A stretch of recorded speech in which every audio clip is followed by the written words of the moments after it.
늘 다른 사람들 사연을 듣기만 하다가 이렇게 처음 제 이야기를 해보네요. 사실 제가 제 속 얘기를 주변에 많이 하는 편은 아니에요. 특히 과거 제가 겪었던 일련의 사건들에 대해선 친구들은 물론이고 부모님에게도 속 시원하게 털어놓은 적이 없어요. 혼자 끙끙 소가리하면서 다 삼켰죠. 이런 제 성격 때문에 크게 아프기도 아팠는데 그렇다고 사람이 쉽게 바뀌진 않더라고요. 매일 밤 과거를 떠올리며 악몽을 꾸고 밤잠을 설치면서도 누구에게도 털어놓지 못했죠. 하지만 시간이 약이라고 하잖아요. 시간이 어느 정도 흐르니 이젠 많이 괜찮아졌어요. 스스로 마음 정리가 많이 돼서 그런지 밥도 잘 먹고 잠도 잘 잡니다. 그러고 나니까 이제야 누구에게라도 제 기구한 팔자를 털어놓고 싶다는 생각이 들더라고요. 저는 어릴 땐 평탄한 인생을 살아왔어요. 어머니가 일찍 돌아가셔서 외롭게 컸지만 그만큼 아버지가 더 큰 사랑으로 키워주셨어요. 아버지는 고향에서 크게 봉제 공장을 운영하셨는데요. 제법 사업 수완이 좋으셔서 물질적으로 부족함 없이 자랐습니다. 제가 갖고 싶다고 하는 건 다 사주셨어요. 그렇다고 저를 마냥 오냐오냐 하며 키우시진 않았습니다. 아마 한부모 가정에서 큰 분들은 공감하실 거예요. 아버지는 어디 가서 애미 없이 자라 그렇다는 얘기를 듣지 않게 하려고 가정교육엔 철저하셨습니다. 저녁 먹는데 아버지보다 먼저 숟가락을 들었다고 버릇없다며 매를 맞은 적도 있었어요. 하지만 그렇게 야단을 친 뒤엔 꼭 제 방으로 들어와 저를 안고 달래주셨죠. 우리 딸 많이 아팠어? 아빠가 미안해. 근데 밖에서 그렇게 하면 어른들한테 욕먹을 수도 있어. 사람들은 비겁하게 꼭 엄마 없이 자란 사람한테는 엄마 얘기를 꺼내면서 같이 욕하거든. 우리 딸도 하늘에 있는 엄마가 욕먹는 건 싫지? 하면서 말이죠. 덕분에 저는 나쁜 길로 빠지지 않고 바르게 잘 클 수 있었어요. 하지만 제가 고등학교를 졸업할 무렵 아버지의 사업이 조금씩 휘청거리기 시작했습니다. 아버지 공장에서는 주로 아이들이 가지고 노는 인형을 만들었는데요. 언젠가부터 중국, 인도네시아 등 값싼 외국 봉제 인형이 밀려 들어오면서 점점 설 자리를 잃게 됐어요. 여성 의류 쪽으로 활로를 틀어보려고 했지만 그것도 잘 안 되면서 오히려 빚이 돼버렸죠. 그러자 마냥 철없는 자식으로 있을 수가 없더라고요.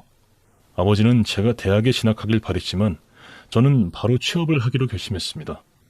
다행히 아버지 친구분의 소개로 그분이 거래하는 거래처 회사 경리로 취직할 수 있게 됐죠. 아버지는 네가 무슨 일을 한다고 그래. 그냥 대학 가서 공부를 더 하라니까. 하고 못 믿어 하셨지만 저는 자신 있었습니다.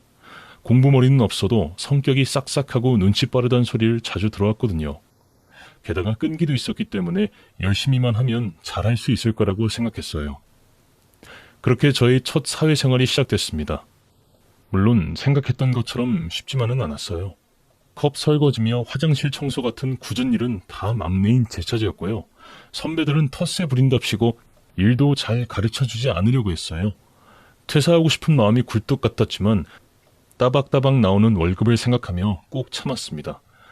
그즈음 아버지가 공장 문을 닫고 화물차 운전을 시작하셨거든요. 장거리로 운전하고 무거운 자재를 나르느라 아버지의 몸은 하루가 다르게 말라갔습니다.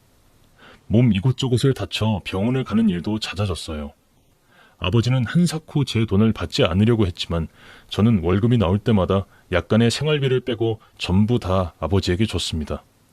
그 돈이 아버지의 약값도 되고 간식값도 된다고 생각하면 아무리 더럽고 치사해도 회사를 계속 다닐 수밖에 없었어요. 저는 웃는 얼굴에 침 뱉겠느냐는 생각으로 저를 괴롭히던 선배들에게 더 잘해주려고 노력했습니다. 선배들이 일을 다 떠넘겨도 네네 하면서 해줬고요. 커피라도 한 잔씩 더 타주려고 했어요. 그런 제 노력이 가상했는지 선배들도 점차 제게 마음의 문을 열기 시작했습니다. 그러자 직장 생활도 조금씩 할만해져 갔죠. 그러던 어느 날이었어요. 출근했더니 아침부터 분위기가 심상치 않더라고요. 무슨 일이냐고 물어봤더니 선배 한 명이 내일이 창립기념일이라 서울 본사에서 회장님이 내려온대. 부장님이 일 똑바로 하는 모습 보여야 된다고 아주 난리다 난리. 야, 아무리 그래도 탕비실에 있는 커피 믹스가 제대로 정리가 안 됐다고 난리치는 건 너무 심하지 않니? 하고 불평을 하더군요. 저도 선배들을 따라 열심히 사무실 이곳저곳을 청소하고 서류철에 꽂힌 서류 한 장까지 깔끔하게 정리했습니다. 다음날 본사에서 회장님이 내려오셨어요. 나름 제조업 쪽에선 탄탄한 중견기업이라서 그런지 신문에서도 몇 번 얼굴을 본 적이 있는 분이었죠. 팔순이 다 되어가는 나이인데도 눈빛이 형형하게 살아있는 게 기백이 아주 대단했습니다. 온 직원이 회사 앞에 일렬로 늘어서서 회장님을 반겼죠. 회장님은 저희 사장님의 안내를 받아 임원급 직원들과 한 명 한 명씩 인사를 나눴습니다. 그런데 저희 팀 부장님과 인사를 나눌 때였어요. 회장님의 안색이 심상치 않아 보였습니다.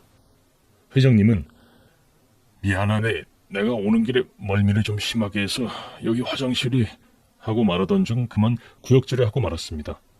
옆에 있던 수행원들도 순간적으로 당황하면서 뒤로 물러서더라고요. 토사물이 튈까봐 그랬던 것 같았어요.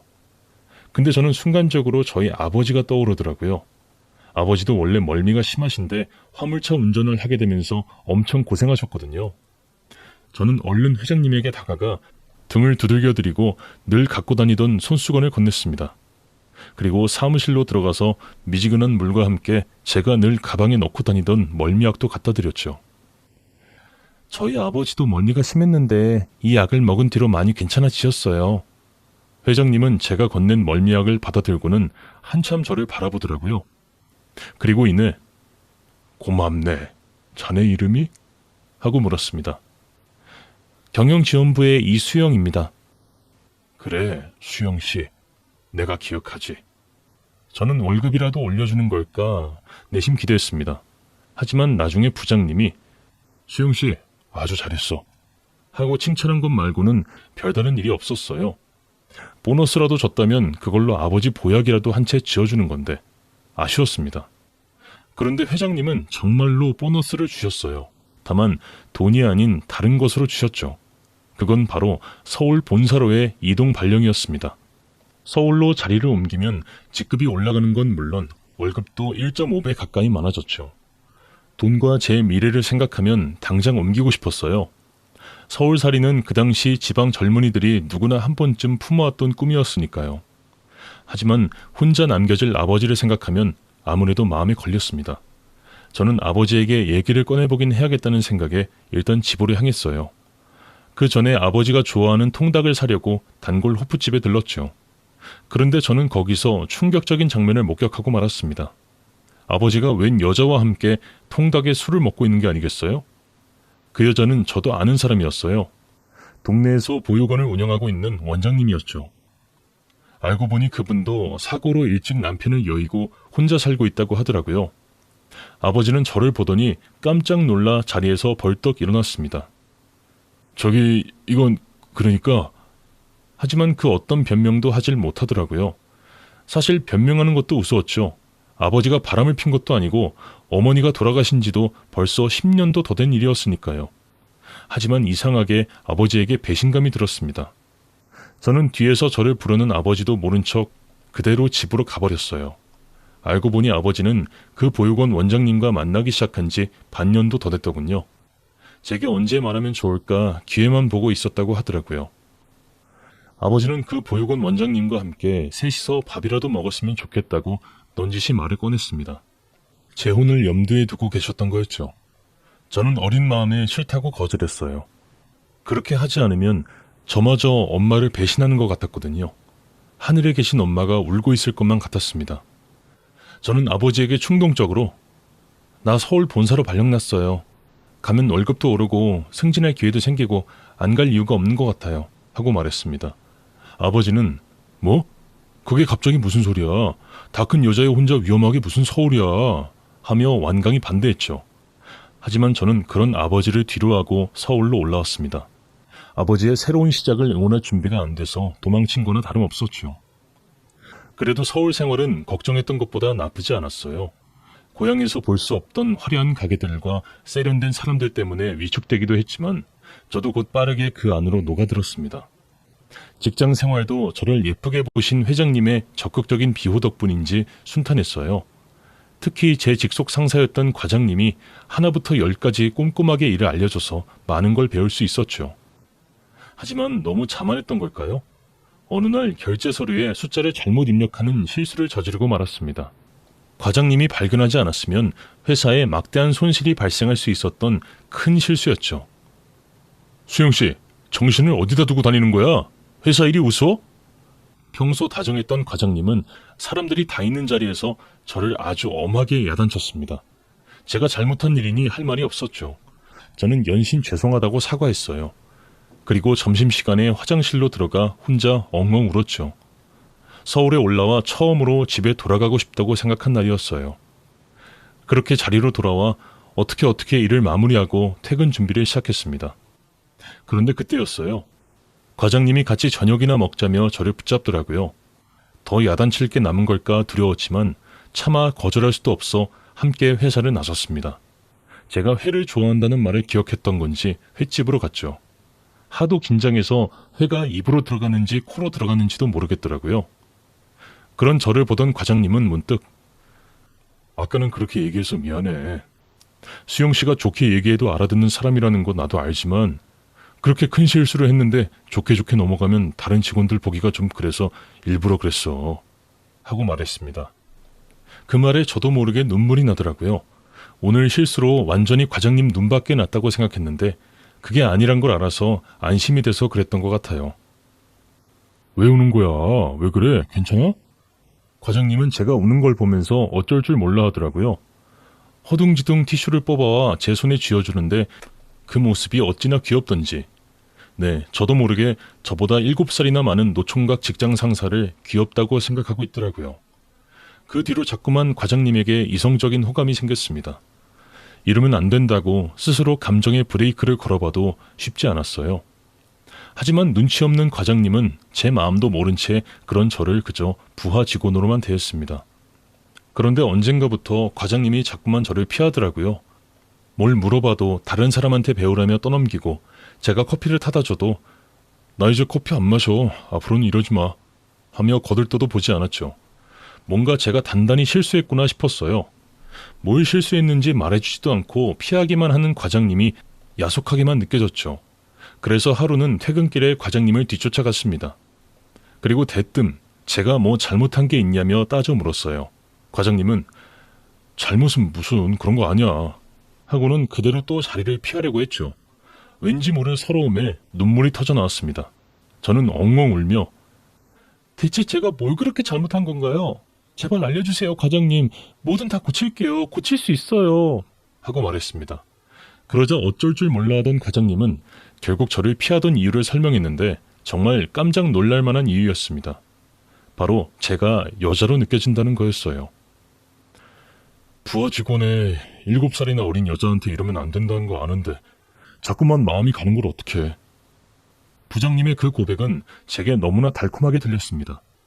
저는 왜 안 되는데요? 우리 회사에서 사내 연애가 금지도 아니잖아요. 과장님 혹시 따로 만나는 여자 있어요? 하고 물었습니다. 과장님은 아니 그건 아닌데 하고 말끝을 흐리더라고요. 그럼 문제될 게 없잖아요. 저도 애인 없어요. 우리 한번 만나봐요, 과장님. 제 적극적인 대시에 결국 과장님은 넘어왔습니다. 저희는 나이 차이는 제법 났지만 취향도 식성도 비슷했어요. 게다가 과장님도 어릴 때 일찍 아버지가 돌아가셔서 어머니와 단둘이 외롭게 살았더라고요. 하루빨리 결혼해 가정을 이루고 싶어하는 것도 똑같았죠. 과장님은 사귄 지 3개월쯤 됐을 무렵 근사한 레스토랑에서 밥을 먹자고 하더니 대뜸 하루빨리 결혼해서 가정을 꾸리는 게 나랑 우리 어머니 소원이었어. 조금 이르긴 하지만 우리 결혼하자. 하고 멋없는 청혼을 했습니다. 과장님에게 푹 빠져있던 저는 한 번 튕길 생각도 못하고 단번에 그러자고 했죠. 하지만 문제가 한 가지 있었습니다. 바로 시어머니였어요. 과장님은, 아니 남편은 결혼 후 시어머니가 혼자 살게 될 걸 염려했어요. 평생 나 하나만 보고 산 분인데 결혼했다고 나가 살겠다 하기가 좀 그래. 나이도 있으시고 무릎이며 허리도 성치 않으신데 우리가 모시고 살면 안 될까? 하더라고요. 남편 마음이 이해가 가면서도 싫은 건 어쩔 수 없더라고요. 게다가 시어머니도 됐다. 결혼했으면 독립하는 게 당연하지. 난 혼자가 더 편하다. 내 걱정은 말고 집 구하렴. 하셨거든요. 참 좋은 분이셨죠. 그래서 남편에게 어머님도 그렇게 말씀하시는데 그럼 딱 1년만이라도 따로 살면 안 될까요? 그래도 신혼 기분은 내봐야죠. 결혼하자마자 합가라니 우리 아버지도 마뜩찮아 하실 것 같아요. 말했죠. 그즈음 아버지는 그 보육원 원장님과 재혼에 함께 살고 있었어요. 그래서인지 남편은 쉽게 뜻을 굽히지 않았습니다. 입장 바꿔서 생각해봐. 장인어른이 지금은 재혼하셨지만 만약 혼자라면 당신이 그렇게 말할 수 있겠어? 우리 어머니가 살면 얼마나 더 살겠어. 당연히 내가 모셔야 한다고 생각해. 그리고 당신 부모님도 마찬가지야. 지금은 두 분 다 젊고 건강하시지만 더 나이 들고 몸이 편찮아서 자식 도움 필요로 한다면 내가 모실 거야. 이제 당신 부모님도 내 부모님이나 마찬가지니까. 남편의 진정성 있는 설득에 결국 저도 마음을 바꿨습니다. 저희 부모님을 이제 자기 부모님처럼 생각하는 것 같아 내심 믿음직스럽기도 하더라고요. 그렇게 결혼 후 저는 남편과 시어머니가 살고 있는 아파트로 들어갔습니다. 시가살이가 걱정되는 게 사실이었지만 그동안 배워온 시어머니가 워낙 좋은 분이라서 괜찮을 거라고 스스로를 다독였어요. 저희 시어머니는 저를 처음 만나자마자 손을 꼭 잡고 고맙다며 고개부터 숙이신 분이었어요. 고맙다 아가. 우리 아들 이대로 나이만 먹고 노총각으로 늙어 죽는 게 아닌가 했는데 하면서요. 또 어릴 때 사부인이 돌아가셨다고 했지? 시자 들어간 사람이 마냥 편할 순 없다는 거 알지만 그래도 날 네 어머니처럼 여겨줬으면 좋겠구나. 나도 딸이 하나 더 생긴 거라고 생각할 테니 평생 시커먼 아들로만 키워서 딸 하나 갖는 게 내 소원이었거든.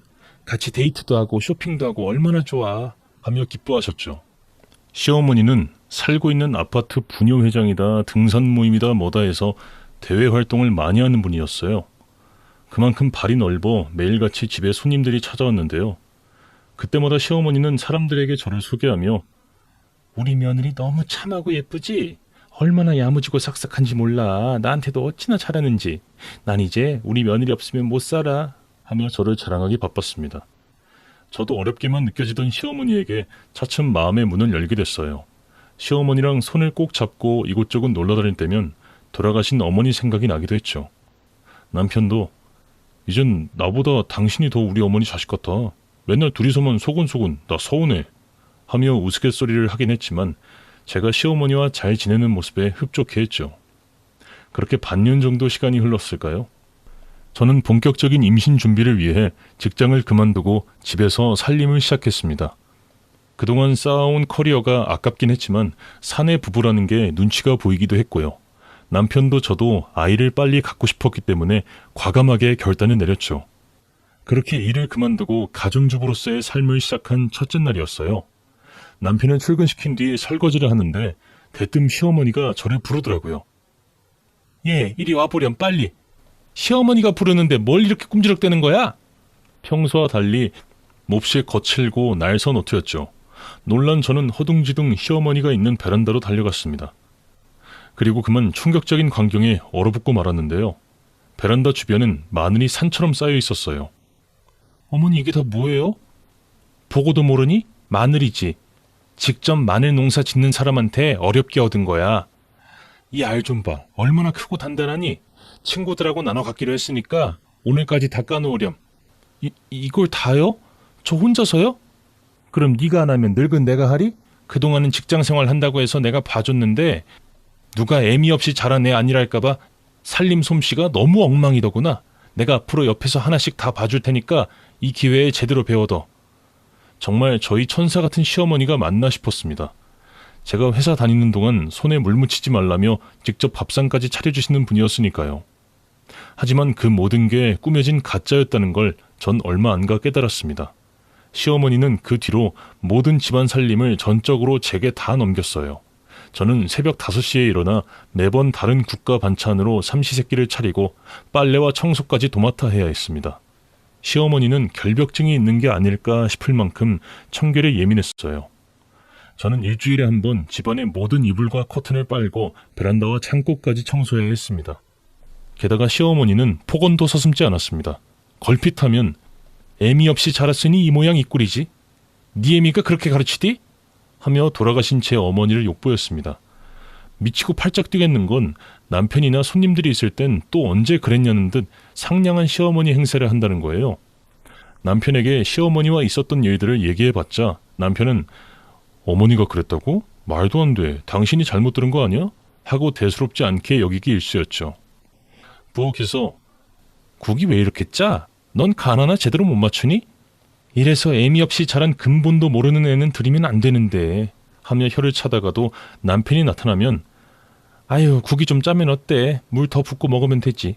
별것도 아닌 걸로 걱정하지 말고 얼른 앉아서 밥 먹으렴. 내가 마저 다 할 테니 하며 말을 바꿨어요. 저만 이상하고 나쁜 며느리가 되기 일쑤였죠. 제가 할 수 있는 거라곤 친구들에게 하소연하는 것밖에 없었어요. 그러던 중 친구 한 명이 그렇게 바보같이 당하지만 말고 핸드폰으로 녹음이라도 해서 남편한테 들려줘 하더라고요. 저는 옳았구나 싶어 시어머니가 제게 하는 폭언들을 녹음하기 시작했습니다. 그리고 어느 정도 쌓였다 싶을 때 남편과 시어머니가 있는 자리에서 녹음 파일을 재생했죠. 그 중엔 차마 입에 담기도 힘든 저질스러운 욕설도 있었어요. 남편은 이게 뭐야? 정말 어머니가 이 사람한테 이런 말들을 했다고요? 하고 믿지 못했습니다. 시어머니는 아니 그게... 시어머니는 당황해서 어쩔 줄을 몰라 하더라고요. 하지만 그것도 잠깐이었습니다. 이내 눈물까지 흘리면서 거짓 하소연을 시작했습니다. 그래, 내가 차마 사람들 앞에서 내 며느리 욕보일 수는 없어서 뒤에서 아무도 모르게 몇 마디 좀 했다. 그게 새아가한테 그렇게 상처가 될 줄은 몰랐구나. 하지만 내가 뭐 못할 소리 한 것도 아니고 사람들한테 욕먹을까봐 잔소리 좀 한 거 가지고 그걸 저렇게 악의적으로... 새아가가 내게 한 모진 말들은 쏙 빠지고 앞뒤 상황 없이 저렇게만 잘라놓으니 나만 나쁜 시어머니가 됐구나. 아휴, 내 죄다, 내 죄야. 늙으면 죽어야 하는데. 시어머니는 답답하다는 듯 가슴을 마구 치더니 급기야 주저앉아 엉엉 울더라고요. 칠순 다 된 노인이 그렇게 나오는데 뭘 어떻게 하겠어요. 결국 남편과 저는 시어머니를 달래 방으로 모신 뒤 안방으로 돌아왔습니다. 전 남편이 제게 그동안 몰라줘서 미안했다고, 고생했다고 사과라도 한마디 할 줄 알았어요. 하지만 남편의 반응은 충격적이었습니다.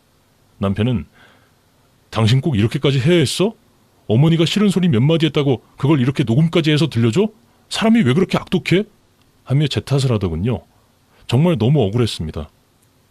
아니 그게 아니라 어머니가 너무 사람들 있을 때랑 없을 때랑 다르게 행동하시니까. 그럼 사람들 다 있는 데서 당신 흉이라도 보길 바래?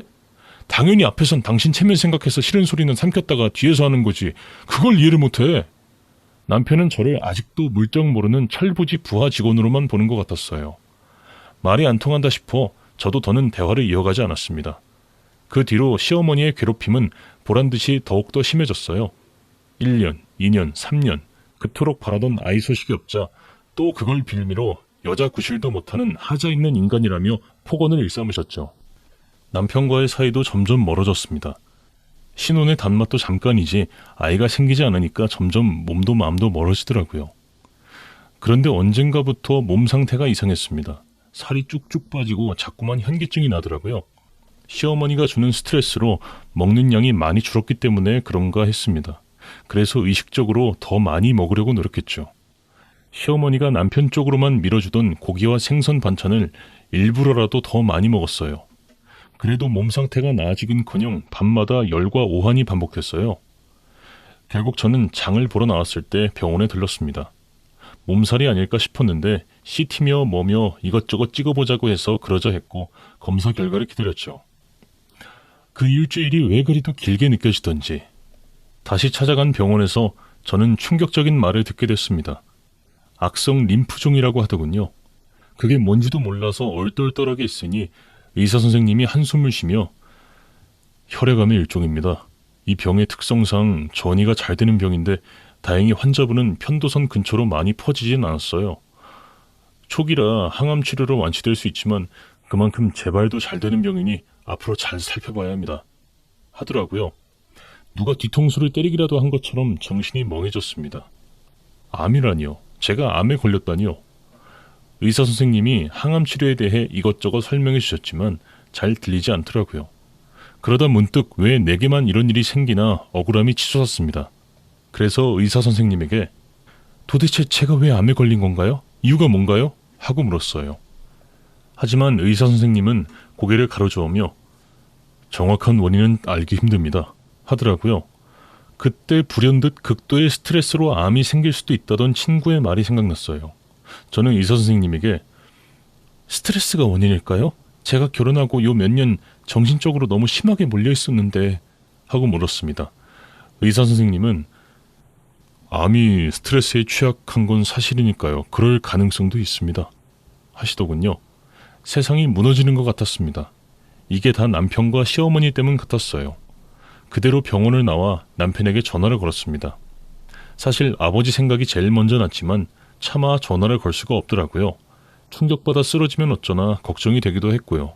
한참 신호음만 가길래 안 받으려나 싶었는데 곧 남편이 전화를 받더군요.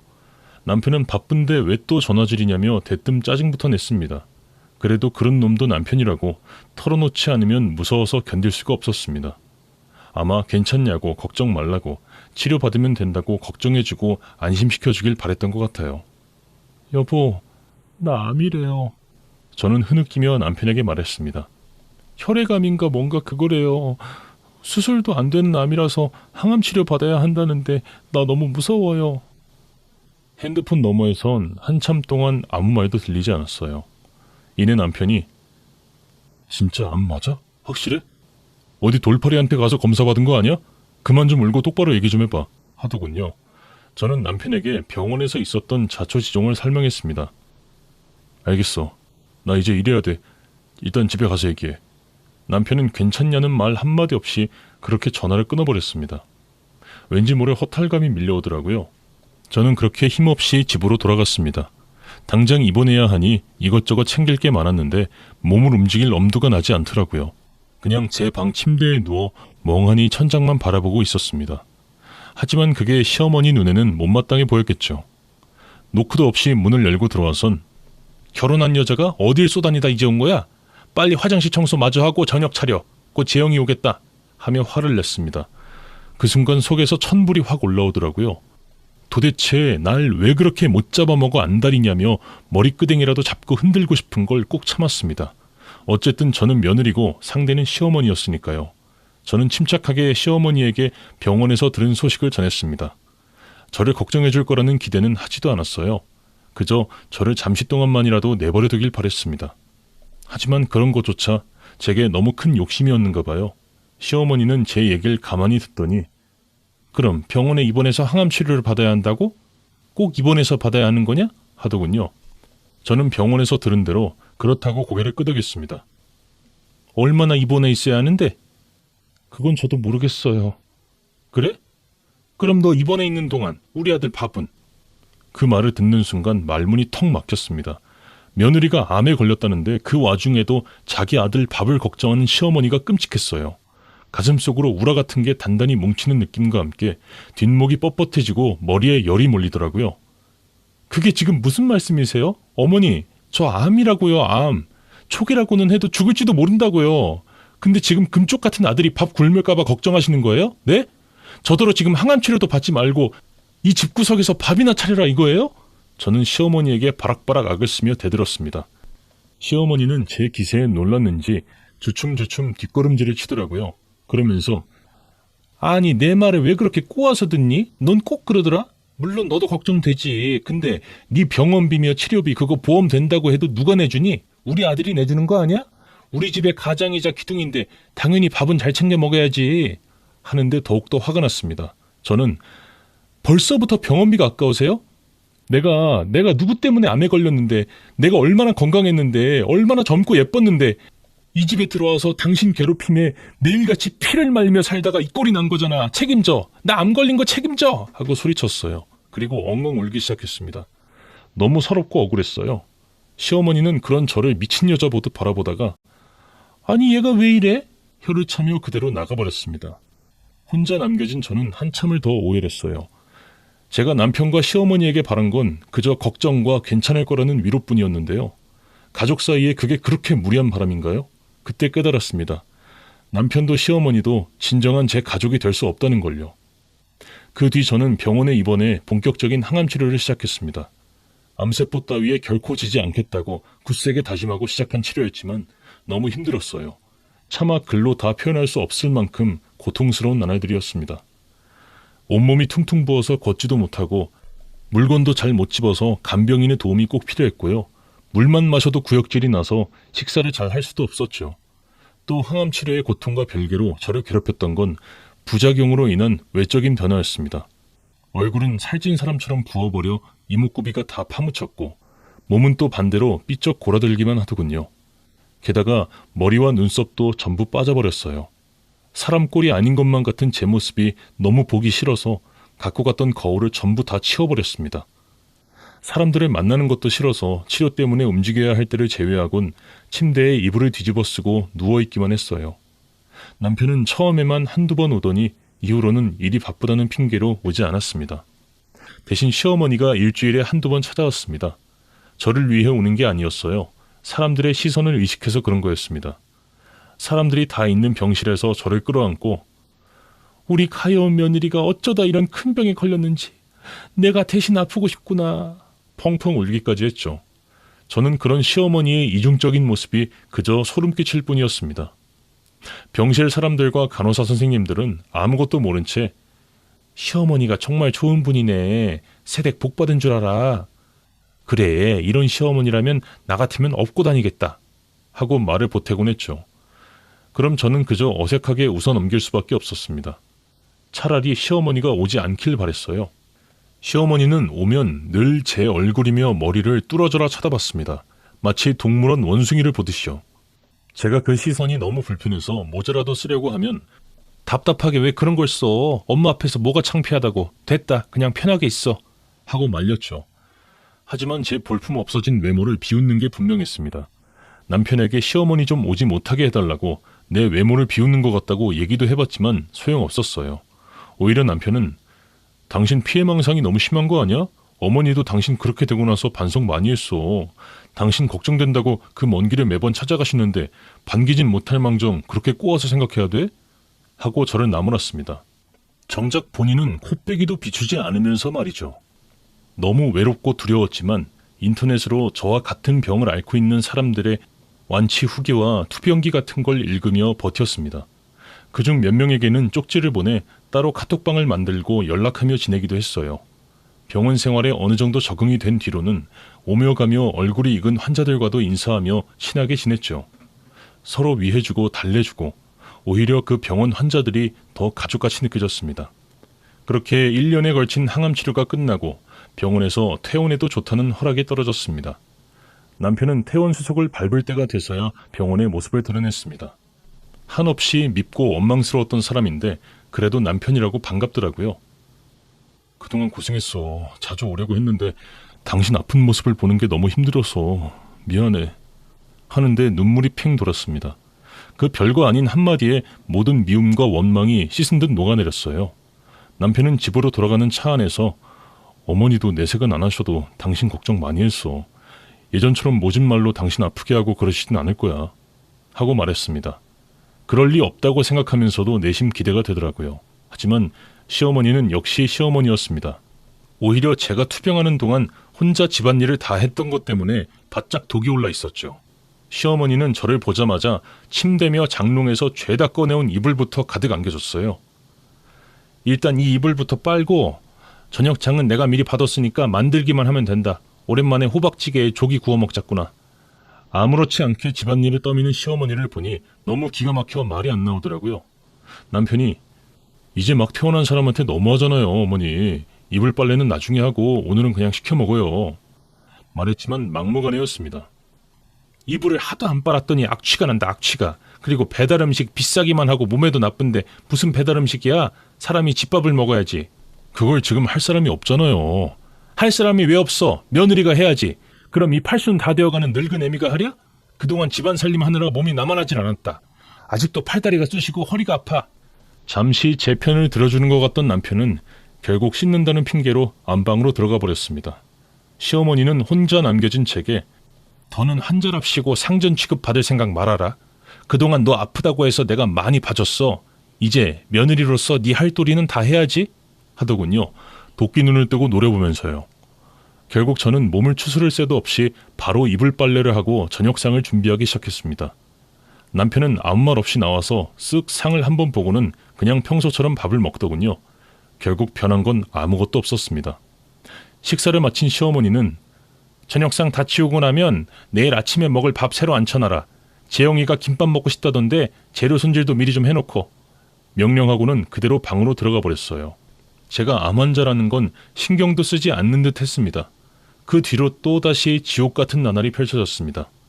암 투병으로 체력이 약해져서 예전처럼 집안일을 해내는 게 쉽지 않았어요. 그럼 시어머니는 또 그게 마음에 안 들어서 모진 소리들을 해대며 저를 괴롭혔죠. 시어머니가 천사처럼 굴 때는 자기 친구들을 집에 초대했을 때나 정수기 아주머니가 올 때뿐이었습니다. 얘가 참 태어난 지도 얼마 안 됐는데 뭐 하는 거야. 앉아서 쉬어. 과일은 내가 내오마. 손님 맞이를 하려는 저를 자리에 앉히면서 그렇게 말할 때면 정말 소름이 끼쳤어요. 사람이 어쩜 이렇게 이중적인가 싶어서요. 그러던 어느 날이었습니다. 그날도 평소와 다름없이 하루 종일 집안일에 시달리다가 저녁상을 치우고 씻으려고 했죠. 그런데 수건이 하나도 없더라고요. 빨래 건조대에서 걷어만 놓고 개지 않은 게 생각나 부랴부랴 베란다로 향했습니다. 시어머니가 알면 또 뭐라고 한 소리 할까봐 두려웠어요. 그런데 먼저 잠든 줄 알았던 남편이 주방에 있더라고요. 목소리를 한껏 낮추고 시어머니와 뭔가 대화를 나누고 있었습니다. 시어머니가 남편에게 그래서 걔랑 결혼까지 할 거니? 하고 알 수 없는 질문을 던지더군요. 저도 모르게 문 뒤쪽으로 몸을 숨겼습니다. 결혼은 무슨 결혼이에요. 수영이가 들으면 어쩌려고 큰일 날 소리. 남편이 안방 문 쪽을 바라보며 눈치를 살폈지만 시어머니는 아랑곳하지 않고 목소리를 높였습니다. 큰일은 무슨 큰일? 난 처음부터 걔 마음에 안 들었다. 나란 일 하는 너랑 대학도 못 나온 그 무식한 애랑 부부라고 할 수 있겠니? 부부도 격이 맞아야지 격이. 고개를 절레절레 흔들던 시어머니는 이내 입가에 비웃음을 머금었습니다. 병원으로 찾아와 저를 볼 때의 그 표정과 아주 똑같았어요. 그리고 솔직히 걔가 지금 여자라고 할 수 있니? 세상에 대머리인 여자가 어딨어? 머리를 그렇게 다 밀어버려선 사람 몰골이 아니라 무슨 외계인 같구만. 걔 볼 때마다 흉측해서 깜짝깜짝 놀란다 얘. 사지가 벌벌 떨리더군요. 어떻게 아파서 그렇게 된 사람의 외모를 웃음거리로 삼을 수 있는 건지. 당장 달려들어 뺨이라도 때리고 싶었지만 입술을 꼭 깨물었습니다. 남편이 아파서 그렇게 된 사람한테 그게 무슨 말이에요? 하고 한 소리 했지만 시어머니는 들은 채도 하지 않았어요. 그리고 또 다른 충격적인 사실을 입에 담았습니다. 잔말 말고 너 똑바로 말해봐. 지금 만나는 그 여자랑 분위기 좋은 거지? 그 여자는 결혼할 생각이 있대? 믿을 수 없게도 남편은 저 몰래 다른 여자를 만나고 있었어요. 남편은 시어머니에게 제가 하자고만 하면 바로 하겠죠. 저한테 이혼만 하고 오래요. 대답하더군요. 죄책감이라고는 조금도 느끼지 않는 듯한 말투였습니다. 그럼 됐네. 그 여자는 네가 무정자증이라는 거 모르지? 당연하죠. 그건 수영이도 모르는 건데. 걔는 애가 워낙 맹추잖니. 그래도 이혼 전까진 조심해서 만나. 걔한테 위자료 같은 거 한 푼도 못 주니까 절대 들키면 안 돼. 알겠어요. 어머니나 조심하세요. 짐승 같은 두 모자의 대화를 무슨 정신으로 듣고 있었는지 모르겠습니다. 그제야 제가 불임센터에 가보자는 얘기만 꺼내면 피하던 남편의 행동이 이해가 되더라고요. 밭이 아닌 씨에 문제가 있으니까 그랬던 거였습니다. 그걸 다 알면서도 시어머니는 그렇게 제게 여자 구실도 못한다며 온갖 모욕을 했던 거였고요. 너무 큰 충격에 머리가 하얗게 비면서 아무 생각도 할 수 없었습니다. 간신히 그 자리를 벗어나 욕실로 도망쳤어요. 찬물을 내리맞으니 그제야 좀 정신이 들더군요. 밖으로 나오니 남편은 어느새 자고 있었습니다. 시어머니의 방문도 꽉 닫혀 있었죠. 모든 게 꿈 같았지만 엄연한 현실이었습니다. 도저히 견딜 수 없어 냉장고에 넣어둔 소주를 꺼냈습니다. 남편이 평소 밥 먹을 때 반주를 즐겨서 냉장고에 늘 술이 있었죠. 제 몸을 생각하면 술은 입에도 대선 안 됐지만 도저히 맨정신으로는 잠들 수가 없더라고요. 저는 그렇게 아무도 없는 거실에서 신김치 하나만 넣고 소주를 마셨습니다. 하지만 시간이 지날수록 잠이 오기는커녕 정신이 또렷해지기만 했습니다. 남편이 저 몰래 다른 여자를 만나고 있다는 게 믿어지지 않았어요. 너무 큰 배신감이 들었습니다. 또 한편으로는 제가 초라하게 느껴지더라고요. 저를 대머리, 여자도 아닌 외계인이라며 비하하던 시어머니의 말이 자꾸만 생각났습니다. 하지만 눈물은 나지 않았습니다. 지난 10년 세월 힘겨운 시집살이와 고통스러웠던 암투병으로 울 만큼 울었기 때문일까요? 눈물샘마저 다 말라버린 느낌이었어요. 대신 분노가 치밀어 오르더군요. 저를 모질게 괴롭히던 시어머니도, 그런 상황을 외면만 하던 남편도 너무나 미웠습니다. 이대로 호구처럼 얌전히 이혼해주고 싶지 않았어요. 저는 충동적으로 복수 계획을 세우기 시작했어요. 지금 생각해보면 소심한 제가 어떻게 그런 간 큰 복수극을 벌였나 싶기도 한데요. 얼마나 한이 쌓였으면 그랬을까 싶기도 합니다. 먼저 저는 몰래 남편의 핸드폰과 업무용 노트북을 뒤졌어요. 얼마나 저를 무시했으면 그 흔한 암호조차 걸어놓지 않았더라고요. 초등학교 교사란 여자와 바람이 났더군요. 그 여자도 참 어떻게 아이들 가르친다는 여자가 유부남과 바람을 피울 수 있는지 제정신이 아닌 여자구나 싶었죠. 둘이서 바다도 보러 가고 유원지도 가고 아주 온갖 생쇼를 했더라고요. 심지어 모텔 침대 위에서 반쯤 벗다시피 한 몰골로 둘이 볼을 맞댄 채 사진까지 찍었더군요. 저는 남편과 그 내연녀 둘이 찍은 사진, 같이 간 모텔 카드 내역서, 문자 내용 같은 걸 전부 제 핸드폰으로 찍어 증거로 남겼습니다. 그리고 그날 저녁 남편과 시어머니를 위해 거나하게 저녁상을 차렸어요.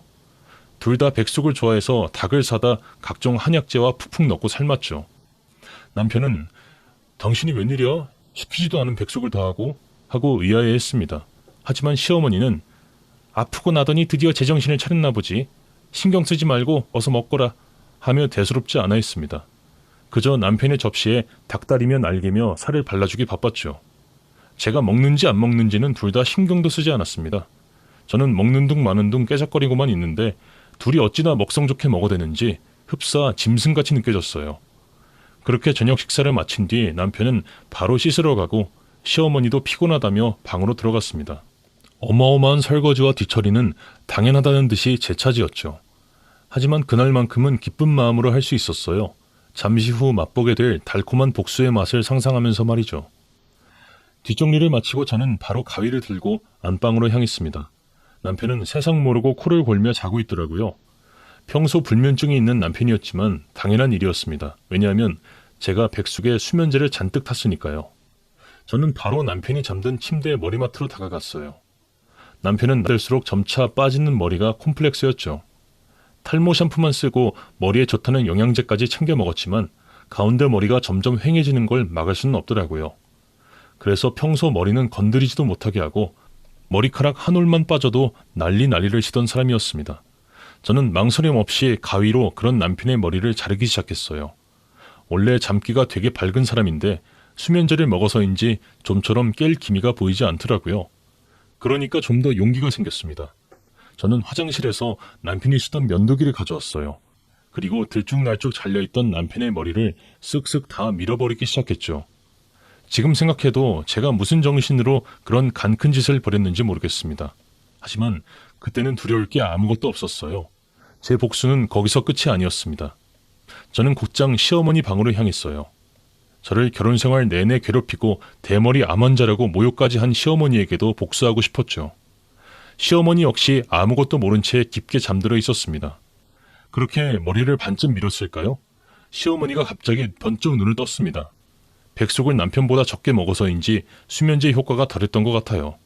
시어머니는 아이고 깜짝이야. 얘 너 거기서 뭐하니? 하고 놀란 가슴부터 쓸어내렸어요. 그리고 상황 파악이 안 된다는 듯 제 얼굴과 면도기 든 손을 번갈아 바라보다가 벌떡 몸을 일으켰죠. 후두둑 잘려나간 시어머니의 머리가 사방으로 흩어졌습니다. 에고머니나 이게 다 뭐야? 기겁하던 시어머니는 저를 밀치고 바로 거실 화장실로 달려갔습니다. 거울을 보려는 것 같았어요. 곧 비명소리가 들리기 시작했습니다. 너 이년 대체 뭘 한 거야? 미쳤어? 암이 아니라 정신병에 걸린 거야? 시어머니는 뛰다시피 제가 달려와선 멱살을 잡았어요. 그리고 온갖 상스러운 욕이란 욕은 다 하면서 저를 때리려고 했습니다. 더는 참을 수가 없었어요. 전 그대로 시어머니를 밀쳐버렸습니다.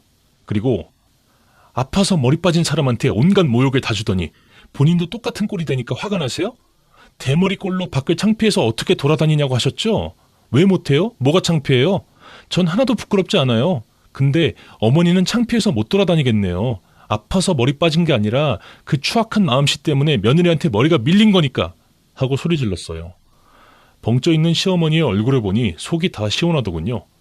제 손에 들린 가위와 면도기가 위협적으로 보였던 건지 시어머니는 꼼짝도 하지 못했습니다. 그러다 불현듯 옆방에 있는 아들 생각이 났는지 고래고래 목소리를 높이며 억지 울음을 짜내더라고요. 아이고 며느리가 사람 잡네. 이 늙은이를 아주 죽이려고 해. 하고 악을 쓰더라고요. 하지만 남편은 수면제 때문인지 도통 일어나지 못하는 것 같았어요. 전 미리 싸둔 짐가방을 챙겼습니다. 그새 시어머니는 경찰에 신고하겠다 어쩌겠다 하면서 난리를 치더군요. 전 현관문을 나서며 시어머니에게 말했습니다. 신고할 테면 어디 해보세요. 남편이 초등학교 선생이라는 여자랑 붙어먹은 거 제가 모를 줄 아세요? 둘이 모텔방에서 찍은 사진이며 문자 증거 다 가지고 있어요. 그 대단하신 아들 잘려서 백수되는 걸 보고 싶으면 어디 해보세요. 아드님 회사 회장님하고 제가 각별한 사이라는 건 아시죠? 그러자 시어머니의 얼굴이 하얗게 질리더라고요. 우습게도 바로 꿀먹은 벙어리가 됐습니다. 전 시어머니에게 마지막으로 아들이 밥 굶으면 큰일 나는 줄 아는 분이니 그 자식 일어나면 밥 꼭 차려주시고 제가 준비한 이혼 서류에 사인이나 하게 하세요. 얘기하고는 그대로 집을 나왔습니다. 앞으로의 미래가 걱정되긴 했지만 당장은 후련하기만 했어요. 그 뒤 저는 남편과 별다른 문제 없이 합의 이혼했습니다. 직장에서 잘릴 게 두려워서인지 제가 한 짓에 대해선 그 어떠한 반응도 없었어요. 서류 문제로 밖에서 한번 만났는데 어울리지도 않는 가짜 가발을 쓰고 뻘뻘 땀을 흘리고 있던 게 얼마나 고소했는지 모릅니다. 남편은 결국 그 내연녀와도 얼마 못 가 헤어졌어요. 직장 동료였던 친구가 전해준 말로는 제가 시어머니와 남편에게 한 짓을 알게 된 것 같다고 하더라고요. 며느리를 시집살이로 말려 죽여 암까지 걸리게 만들더니 그래도 정신 못 차리고 괴롭혀서 결국 머리가 밀렸다고 그 동네에 소문이 쫙 났대. 네 전남편 앞으로 장가들기는 힘들 것 같은데? 하더군요. 제가 회장님에게 직접적으로 말씀드린 건 아니었지만 결국 회사에도 아름아름 소문이 나 남편은 직장도 자의 반 타의 반으로 그만둬야 했습니다. 현재 저는 아버지가 계신 고향 땅에 내려와 살고 있습니다. 물 좋고 공기 좋은 곳에서 요양해서 그런지 건강 상태도 많이 호전됐어요. 지금은 완치 판정을 받고 새 삶을 살고 있습니다. 꾸준히 병원 정기 검진도 가고요. 이런저런 취미 생활도 하고 있는데요. 요즘은 직접 텃밭에서 기른 무농약 채소로 채식 요리 해먹는데 푹 빠졌어요. 암 환자들도 안심하고 먹을 수 있는 건강한 먹거리를 파는 레스토랑을 열고 싶다는 꿈도 생겼습니다. 그리고 이런 제 꿈을 응원해주고 곁을 지켜주는 남자도 생겼어요. 어릴 때 함께 자란 동네 친구인데 커서 다시 만나니 이성적인 호감이 생기더라고요. 제가 한 번 갔다 왔고 암 환자였다는 걸 아는데도 다 괜찮다며 사귀자고 하네요. 아직 확답은 안 했지만 아마 좋은 관계로 발전할 수 있을 것 같아요. 저도 이 친구에게 마음이 있거든요. 무엇보다 홀어머니 밑에서 자란 외동이 아니라는 게 제일 마음에 듭니다. 부모님도 두 분 다 건재하시고 위로 형, 밑으로 여동생이 있는 둘째예요. 전남편과 달리 얼마나 다정하고 저를 위해주는지 모릅니다.